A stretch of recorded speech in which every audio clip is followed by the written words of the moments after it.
If you just heard that upbeat do-re-mi intro music, well, you know exactly what time it is. It is definitely time to jump into your daily news stack. Exactly.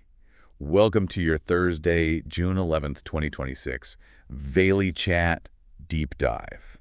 And our goal today is really to guide you through the highs of our local culture and sports, touch on some critical national security updates, and then, unpack the very real environmental and economic pressures that are testing the resilience of the Eagle County community right now. It is a lot to cover, and it's definitely a stress test of a week. It really is. But let's kick things off on a local high note, because if you were in Avon last night, you felt the incredible energy. Oh, the atmosphere was just fantastic. It was unreal. Yeah. Just picture the scene at the Nottingham Park Pavilion. You had the legendary reggae band, the Wailers, sharing the stage with our very own local Colorado talent, the O'Connor brothers. I love that. It was this perfect blend of global legacy and local pride. Exactly. Just felt like the whole valley was celebrating together. Right, which actually transitions perfectly into what we're seeing on a much larger scale today, because while Avon was celebrating that fusion of international and local talent, an even bigger global meets local spectacle is kicking off today. Wait, you mean the World Cup? Yes, the 2026 FIFA World Cup officially starts today, and it comes with some major security undertones. Oh, for sure. I saw that Shakira is performing at the first of 3 opening ceremonies across the host nations, which, are the U.S., Mexico, and Canada.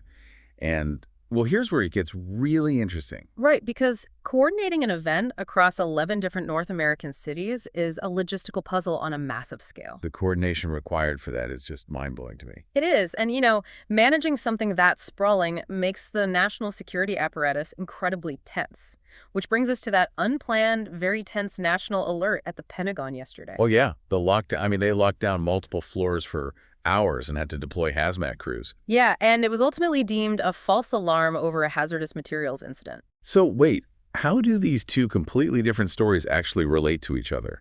Like a massive soccer tournament and a Pentagon hazmat lockdown. Well, if we connect this to the bigger picture, both events highlight the hypervigilant state of national security right now. Oh, I see. Because everyone is essentially on high alert. Exactly. Whether it's protecting millions of global tourists or securing a military headquarters, the baseline tension is just incredibly high.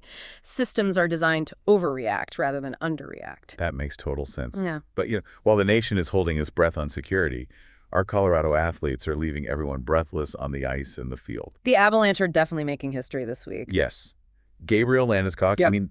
The captain had a record-breaking week. He just became the first NHL player ever to win both the Marc Messier Leadership Award and the Masterton Memorial Trophy in the exact same season. Which is just unprecedented. It is not just about athletic skill at that level. No, not at all. It is about profound perseverance and incredible locker room culture.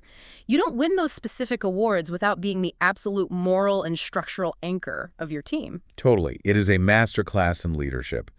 And shifting over to the baseball diamond, we saw some explosive energy there, too. You're talking about Cole Carrick's debut for the Rockies? Oh, man, what a debut. He hit a triple right out of the gate. He really did. And his manager had this great quote after the game, noting that Carrick plays with his hair on fire. I love that quote so much. It's the perfect visual for that kind of reckless, high-energy play. It really is. But, okay, let's unpack this for a second. Because playing with your hair on fire is great in baseball, but in our actual backyards right now, fire is the absolute last thing we want. Yeah, the literal heat is on. The environmental stress on the region has become a very serious act of emergency. It's terrifying. My phone has been buzzing with emergency alerts nonstop. Stage 1 fire restrictions are officially active as of Wednesday morning in Eagle County. And the underlying factors causing these restrictions are severe.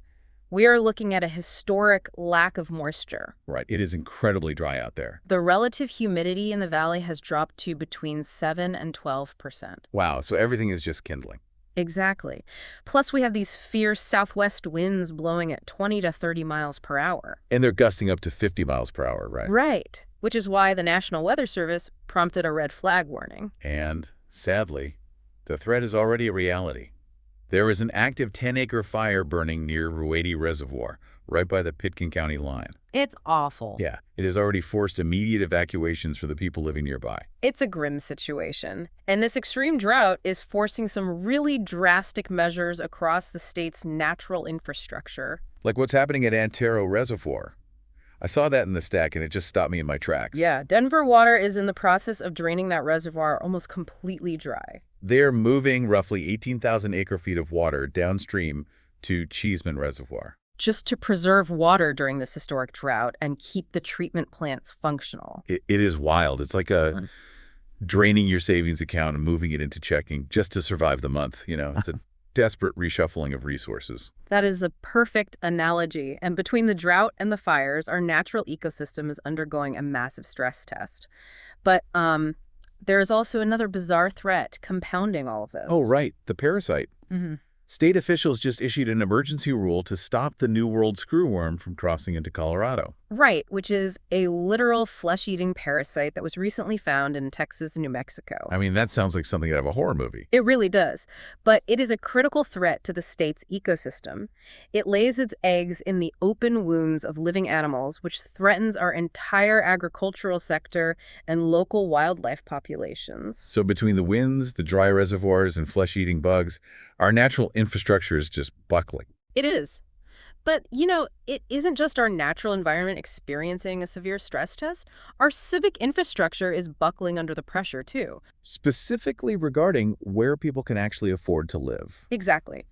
We need to look at the data from the newly released 2025 Regional Housing Needs Analysis. The numbers in that report are pretty staggering. They confirmed a massive 5,038-unit housing gap right here in Eagle County. Let's break down that gap because the context is really crucial. That number is made up of a 1,933-unit existing shortage. Meaning the deficit we are operating under today. Right. Plus a projected need for 3,105 more units. And crucially, 80% of this projected need is specifically for rental housing, right? Yes, exactly. With the biggest shortages concentrated in Vail, Avon, and unincorporated Eagle County. The human toll behind these numbers is what really gets me. The survey data shows exactly why people are being forced to move away. The displacement is a very real crisis. 35% of people leaving are doing so due to significant rent increases. 28% because landlords are selling the property. And 18% because owners are converting those long-term units into vacation rentals. It's like we are building this massive, luxurious cruise ship for tourists, but we completely forgot to build cabins for the crew that actually keeps the ship running. Well, what's fascinating here is it's not that we forgot to build the cabins, it's that the existing cabins are actively being repurposed.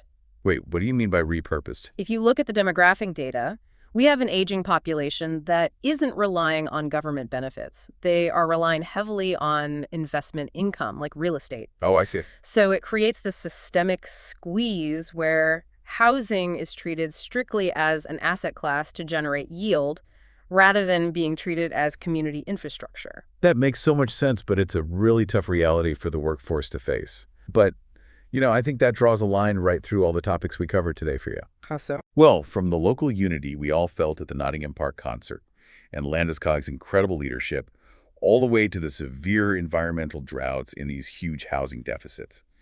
The recurring theme is really how a community manages pressure and sustains itself. That is perfectly said. And I will leave you with a final thought to mull over today. Let's hear it. If our local economy relies on people coming here to enjoy the natural beauty, but those same people can't find a place to live, and the natural beauty itself is under threat from historic droughts and fires, at what point does the resort town model have to fundamentally change its definition of success? Man, that is a heavy question, but such an important one. There is a lot of tuning left to do to keep the harmony in this valley. To stay on top of all these updates, read the full reports, and keep your finger on the pulse of the valley, head over to vailychat.web.app. See you next time.